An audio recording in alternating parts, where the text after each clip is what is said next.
ஞானியின் கண்கள் அவன் முகத்திலே இருக்கிறது. பிரசங்கி 2:14. இந்த வசனத்துக்கு என்ன அர்த்தம் என்று நாம் பார்க்கலாம். அதாவது எல்லாருடைய கண்களும் அவர்களுடைய முகத்தில் தான் இருக்கிறது. அப்படி இருக்கும்போது பிரசங்கி ஞானவான். அவர் உலகத்திலேயே மிகச்சிறந்த ஒரு ஞானவான். அப்படிப்பட்டவர் அதை குறிப்பிட்டு எழுதுகிறார். என்ன என்று எழுதுகிறார்? ஞானியுடைய கண்கள் அவன் முகத்திலே இருக்கிறது என்று. அப்படி என்றால் அதுக்கு என்ன அர்த்தம் என்று நாம் ஆழமாக சிந்திக்க கடமைப்பட்டிருக்கிறோம்.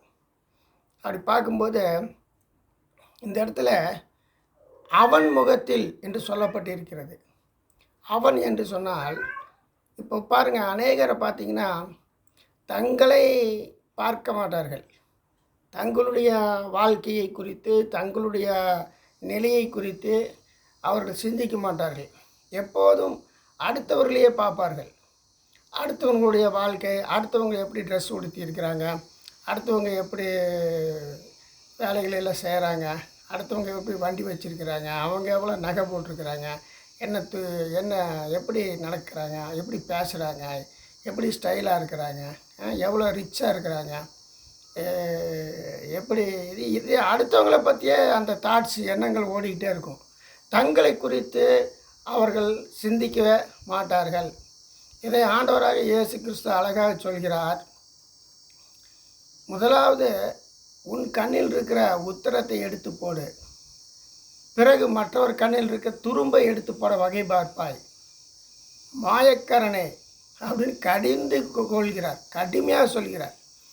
அதாவது நம்ம மாயக்காரன் என்ன பண்ணுவானம்மா, முதலாவது தன்னை பார்க்க மாட்டானம்மா. தன் கண்ணில் பெரிய உத்தரம்னா பெரிய மரமே தன் கண்ணில் இருக்கும், அதை பார்க்க மாட்டான். அடுத்தவன் கண்ணில் இருக்க சின்ன துரும்பை பார்த்துட்டு இருப்பான், அடுத்தவன் செய்கிற சின்ன தவறை வாட்ச் பண்ணிகிட்டே இருப்பான். ஆனால் தன் வாழ்க்கையில் மிகப்பெரிய ஓட்டை இருக்கும், மிகப்பெரிய பொய், பித்தலாட்டம், ஒரு ஃப்ராடுத்தனம், ஒரு அசுத்தம், ஒரு காம இச்சை, இந்த மாதிரி கோரமான பிடியில் அவன் இருப்பான். அதையெல்லாம் அவன் திருத்தி கொள்ள அவன் வகை பார்க்க மாட்டான். ஆனால் மற்றவர்களுடைய சின்ன சின்ன குறைகளை பெரிதுபடுத்தி பேசிக்கொண்டே திரிவான். அதைத்தான் இங்கே ஞானி சொல்கிறார், பிரசங்கி சொல்கிறார், ஞானியின் கண்கள் அவன் முகத்திலே இருக்கிறது.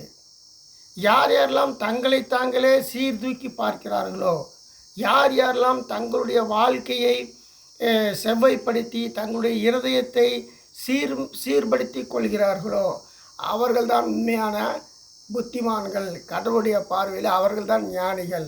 அதைத்தான் பிரசங்கி இங்கே சொல்கிறார். ஞானியின் கண்கள் அவன் முகத்திலே இருக்கும். அவன் அவனைத்தான் பார்த்து கொண்டு இருப்பான். அவன் தன்னைத்தானே திருத்துவதற்கு முயற்சி செய்வான். தன்னை அறிவதே ஞானம். தன்னைத்தான் அறிந்து கொள்ள வேண்டும். நான் எந்த அளவுக்கு உண்மையாக இருக்கேன், நான் என் வாழ்க்கையில் நேர்மையாக இருக்கேனா, நான் பொய் பித்தலாட்டம் பண்ணுறேனா அப்படின்னு தன்னைத்தானே ஆராய்ந்து பார்க்கணும். உங்களை நீங்களே உயிர்த்து ஆராயுங்கள் என்று வேத வாக்கியம் இருக்கிறது. தன் பிழையை உணரத்தக்கவன் யார் என்று கர்த்தருடைய ஆவியானவர் நமக்கு எச்சரிப்பும் ஆலோசனையும் கொடுக்கிறார். தன் பிழையை உணர்கிறவன் யார்? மறைவான குற்றங்களுக்கு என்னை நீங்களாக்கும் என்று சொல்கிறார். ஆம், நாம் நம்முடைய பிழையை நாம் உணர்ந்து நம்முடைய நடத்தையை நாம் சீர்தூக்கி பார்த்து செவ்வையான பாதையிலே நடக்க நாம் முயல வேண்டும். இதைத்தான் இந்த வசனத்தின் ஞானி அற்புதமாக சொல்கிறார். ஞானியின் கண்கள் அவன் முகத்திலே இருக்கிறது என்பதாக. சரி, அடுத்ததாக அடுத்த வசனம் பார்ப்போம். அதே பிரசங்கியில் 10ஆம் அதிகாரம் 2வது வசனம். அதே பிரசங்கியில் 10வது அதிகாரம் 2வது வசனம். ஞானியின் இருதயம் வலது கையிலும் மூடனின் இருதயமோ இடது கைகளிலும் இருக்கும். அதாவது ஞானியின் இருதயம் வலது கையிலும் மூடனுடைய இருதயமோ இடது கையிலும் இருக்கும் என்பதாக பிரசங்கி எழுதுகிறார். இது என்னது? வலது கை இடது கை, அது இருதயம் இருப்பதாக கூறுகிறார். இதுக்கு என்ன அர்த்தம் என்றால் அதில் ஒரு ஆழமான கருத்தை அவர் சொல்ல வருகிறார். என்ன சொல்கிறார் என்றால், அதாவது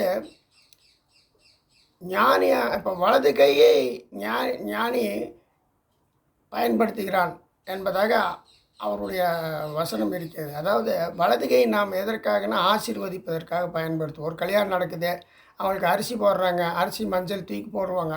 இப்படி போடும்போது அது வலது கையில் தான் நம்ம போடுவோம். ஒரு ஆசீர்வாதம் சொல்கிறதுனால அது வலது கையில் தான் நம்ம அதை ஆசீர்வதிப்போம். ஆகையால் ஆசீர்வாதம் அது வலது கைனா நன்மைக்கு ஏதுவான விஷயங்களை குறிக்கிறது. இடது கை என்று சொல்லும்போது அது ஆட்டோமேட்டிக்காக அதுக்கு நெகட்டிவ் தீமையான காரியங்களை அது குறிக்கிறது. இதில் என்ன நம்ம கவனிக்க வேண்டும் என்றால், கையை ஏன் ஞானி குறிப்பிடுகிறார்? பிரசங்கி ஏன் கையை குறிப்பிடுகிறார்? ஞானியின் இருதயம் வலது கைகளில் இருக்கும், மூடனுடைய இருதயமோ இடது கையில் இருக்கும் என்பதால் ஏன் அந்த கையை குறிப்பிட்டு சொல்கிறார்? போன வசனத்திலே கண்ணை குறிப்பிட்டு சொன்னார், இங்கே கையை குறிப்பிட்டு சொல்கிறார். ஏனென்றால் அது கிரியையை காட்டுகின்றது. நம்முடைய கிரியைகள் கர்த்தருக்குள், அதாவது சத்தியத்துக்கு ஏதுவாக, நன்மைக்கு ஏதுவாக இருக்க வேண்டும். அதுதான் ஞானியுடைய கிரியைகள். அதைத்தான் அப்படி சொல்கிறார். நம்முடைய கிரியைகள் கடவுளுக்குள் நேர்மையான செயல்களாக, நேர்மையானவைகளாக காணப்பட வேண்டும். அதை கடவுள் அங்கீகரிப்பார். அதே சமயம் தீமையான கிரியைகளுக்கு தக்க பலனை கடவுள் கட்டாயம் கொடுப்பார். ஆண்டவராக இயேசு கிறிஸ்து சொல்கிறார், அவர் நம்முடைய கிரியைக்கு தக்கதாக நான் அளிக்கும் பலன் என்னோடு கூட வருகிறது. கடைசி நாட்களில் ஆண்டவர் அவன் கிரியைக்கு தக்க பலனை கொடுப்பார். அப்போது இங்கே ஞானி ஏன் வலது கரம் இடது கரம் அதில் இருதயம் இருப்பதாக குறிப்பிடுகிறார்? ஞானியின் வலது கரத்திலே அவன் இருதயமும், மூடனின் இடது கரத்திலே அவன் இருதயமும் இருக்கும் என்றால், நன்மையானகளை நாம் செய்ய வேண்டும், நன்மையான கிரியைகளை நடப்பிக்க வேண்டும். அதுதான் மிக முக்கியமான அவர் கோட் பண்ணக்கூடிய விஷயமே அதுதான். இன்னொரு விஷயம் பொதுவாக சொல்கிறேன் பாருங்கள். இன்றைக்கி அநேக சர்ச்சுகளில் இதுதான் சொல்லித் தருகிறார்கள். என்னென்னா, நீங்கள் இயேசு கிறிஸ்துவை விசுவாசித்தால் போதும், மற்றபடி நாம் எவ்வளோ முயற்சி பண்ணி நல்லவனாக வாழ்ந்தாலும், நல்ல காரியங்களை செய்தாலும், தான தர்மங்களை பண்ணினாலும் உங்களுடைய கிரியைகளை கடவுள் அங்கீகரிக்க மாட்டார். நீங்கள் நீதிமானாகவோ பரிசுத்தவானாகவோ ஆக முடியாது. ஜீவ புஸ்தகத்தில் உங்கள் பெயர் எழுதப்பட மாட்டாது. நீங்கள் இயேசு கிறிஸ்துவை விசுவாசிக்க வேண்டும் அப்படி என்று அதையே அழுத்தம் திருத்தமாக சொல்கிறார்கள். சகோதரர்களே, நாம் இதை ஆழமாக சிந்திக்க வேண்டும். பாருங்கள், ஆண்டவராக இயேசு கிறிஸ்துவை விசுவாசிக்க வேண்டும், அது உண்மைதான். அதே சமயம் கிரியைகள் செய்ய வேண்டும், நற்கிரியைகள் கண்டிப்பாக செய்ய வேண்டும். கிரியை செய்யாத விசுவாசம் செத்தது என்று அதே பைபிளில் சொல்லப்பட்டிருக்கிறது. கிரியை இல்லாத விசுவாசம் செத்த போன விசுவாசம். ஆகையால் நற்கிரியைகளை நாம் கட்டாயம் செய்ய வேண்டும். நற்கிரியைகள் செய்கிறவர்களை தேவன் கனப்படுத்துவார். உண்மையாக வாழக்கூடிய மனுஷனை கர்த்தர் அங்கீகரிப்பார். அவன் தலையில் ஆசீர்வாதம் தங்கும் என்று சொல்லி வேத வாக்கியம் இருக்குது. உண்மையுள்ள மனுஷன் பரிபூர்ண ஆசீர்வாதங்களை பெறுவான். நீதிமானுடைய வேர் அசைக்கப்படுவதில்லை என்பதாக வேத வார்த்தைகள் இருக்கிறது. அதெல்லாம் பொய்யா போகாது.